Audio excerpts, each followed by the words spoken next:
उत्तर प्रदेश में कांग्रेस कमेटी के प्रवक्ता हैं। हिलाल साहब, आपका शुक्रिया। ये तो आपके खिलाफ एक बड़ा मास्टर स्ट्रोक हो गया। अब ये 5 राज्यों में तो फंसा लिया उन्होंने इस स्कीम के जरिए आपको।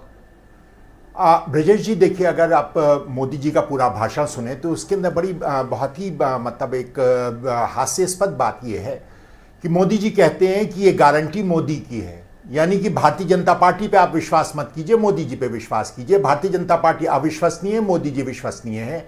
तो आज की तारीख में मोदी जी ने भारतीय जनता पार्टी को खुद को एक कठघरे में खड़ा कर दिया है, पहली बात।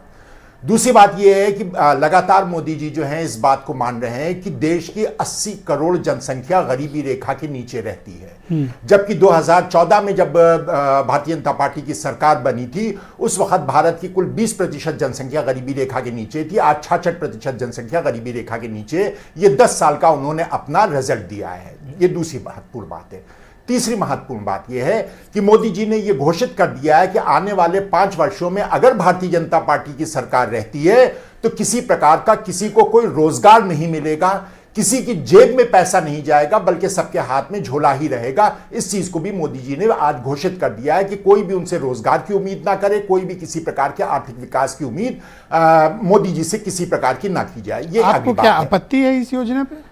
हमको आपत्ति इस बात की है कि ये आपने गरीबी रेखा के नीचे 80 करोड़ लोगों को पहुंचा दिया और आपके पास कोई भी ऐसा आर्थिक योजना नहीं है जिससे आप भी जहां सत्ता में हो, आप भी तो यही इसी तरह की स्कीम चला रहे हो जी। आप कौन सा अनोखा काम कर रहे हो?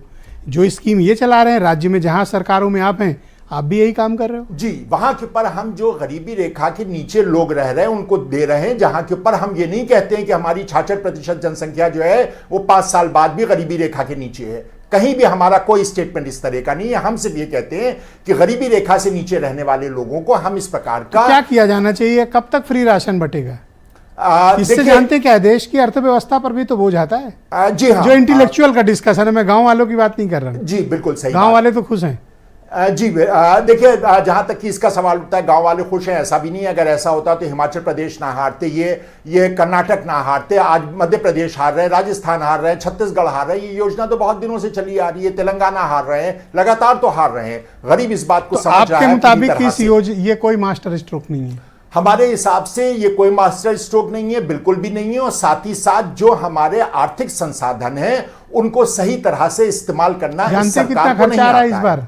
अभी तक एक्सपेक्टेड है फाइनेंशियल ईयर 2023 या 24 2 लाख करोड़ जी। 2 लाख करोड़। और अगर कहीं 2024 में ये आ जाते हैं तो ये 10 लाख करोड़ का पूरा दिया जाएगा। और जाहिर सी बात है ये पैसा टैक्स पेयर के, वैसे 2022 के फाइनेंशियल ईयर से अब तक 10 लाख करोड़ में से 8 लाख करोड़ तो खर्च ही हो चुके हैं। नहीं, ये आगे आने वाले की बात कर रहे हैं। 10 लाख करोड़ का होगा और ये सारा का सारा पैसा टैक्स पेयर का है। शुक्रिया। ये पैसा कोई भारतीय जनता पार्टी जो है वो अपने चंदे की राशि से नहीं दे रहा है। भारतीय जनता पार्टी मैं आऊंगा डिबेट के दूसरे चरण या जो 5000